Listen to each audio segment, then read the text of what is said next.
y ahí sí lo conminó incluso el INE vía escrito a que bajara esos tweets. Digo, ahí está la polémica, pero está muy clara esta parte de cómo se comportan por un lado y cómo se comportan por el otro lado. Presidente, ayer también con lo que adelantó usted el tuit, esto va a arreciar, presidente. ¿Usted cómo ve lo que viene el 10? Me parece que la propia gente, ahí está también las redes sociales, cómo se ha enfocado, se ha vuelco a la gente común que hace sus carteles, hace sus cartulinas, las pega en su casa, pegan en los vecinos, pero el INE parece que va completamente en un tema y en un sentido opuesto. Lo que usted propuso de iniciativa o de adelanto, ¿de qué va esta ruta, todo esto? ¿Cuál es la impresión hasta ahorita y por qué esto ha estado girando muy rápido, presidente? Bueno, es que en el fondo lo que hay es una confrontación política porque se está llevando a cabo una transformación. Estamos enfrentando a un régimen que predominó, sobre todo en lo que nosotros llamamos el periodo neoliberal, 36 años. Un régimen de corrupción, sin duda, de injusticias, de privilegios, que caló hondo, porque no fue nada más el saqueo del país, como nunca en la historia de México, y lo puedo probar. Nunca se había saqueado tanto a México como en el periodo neoliberal, ni en los 3 siglos de dominación colonial. Pero no fue solo eso, sino fue una labor de manipulación, de imposición de un pensamiento individualista, materialista,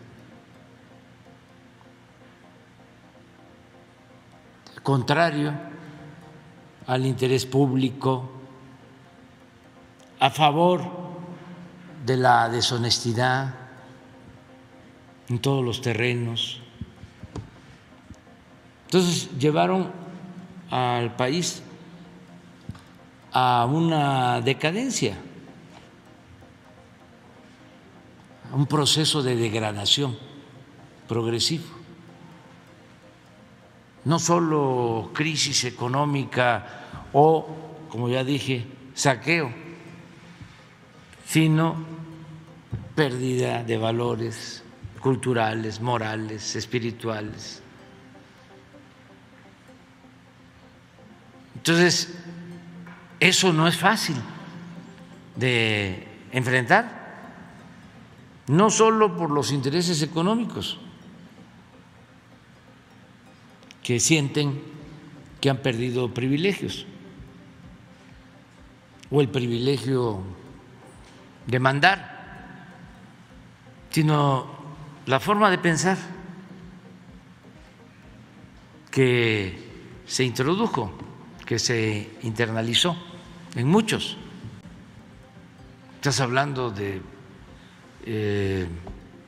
la delegación Benito Juárez, y ahí hay más conservadurismo que en las Lomas. Y eso no tiene que ver con lo económico.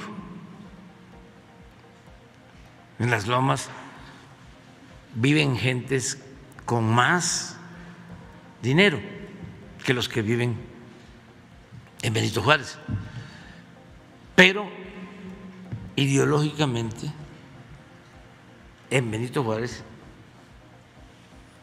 hay más pensamiento conservador. En mi libro último hablo de eso. el primer lugar en votación en la elección intermedia pasada para diputados federales lo obtuvo un candidato del bloque conservador en Benito Juárez, el primer lugar. Creo que 76% de los votos. Y para que podamos comparar, la esposa de Felipe Calderón, la señora Margarita, que fue candidata en Las Lomas, sacó también un porcentaje amplio y ganó, pero con 56%, siendo más conocida, más famosa, ¿no?, que el que ganó por el bloque conservador en Benito Juárez, que no sé quién es, o sea, no tengo el gusto de conocerlo, o al menos no recuerdo su nombre. En cambio, sí sé de la señora esposa de Calderón. Entonces,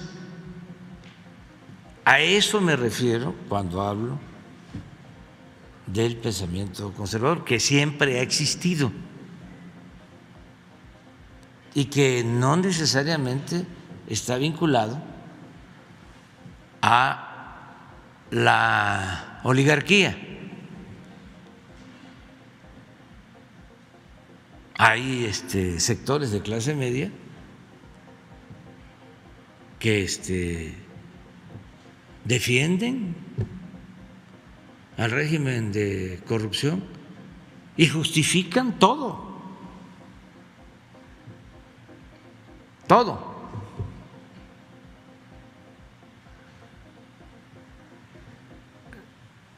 Esto mismo pues pasa con la academia, con investigadores, con intelectuales y desde luego con periodistas.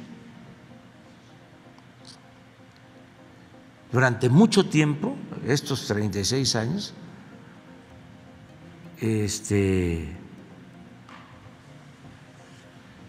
impusieron o reafirmaron un pensamiento dominante, muy conservador, clasista, racista, de lo peor. Entonces tenemos que enfrentar eso, pero es necesaria la transformación. O sea, es necesario crear una nueva corriente de pensamiento donde en vez del individualismo seamos cada vez más fraternos, se practique el amor al prójimo, le demos la mano al que se quedó atrás para que se empareje y caminemos todos juntos, que no estemos pensando que la felicidad, como siempre lo sostengo, son los bienes materiales, el dinero, la fama, los títulos. La verdadera felicidad es estar bien con uno mismo, estar bien con nuestra conciencia, estar bien con el prójimo y entender que solo siendo buenos podemos ser felices. Pero, presidente, por ejemplo, el día de ayer que usted adelantaba precisamente en esta iniciativa, en redes sociales incluso, obviamente una parte que no le gustó esto, que dicen que cómo es posible que los consejeros y los magistrados ahora resulta que tengan que ser votados, que ese es un mecanismo que está fuera de toda lógica, que porque los órganos electorales, había un argumento que yo leí en las redes sociales, el argumento es de que no puede ser así este tipo de mecanismos que están en toda lógica y que incluso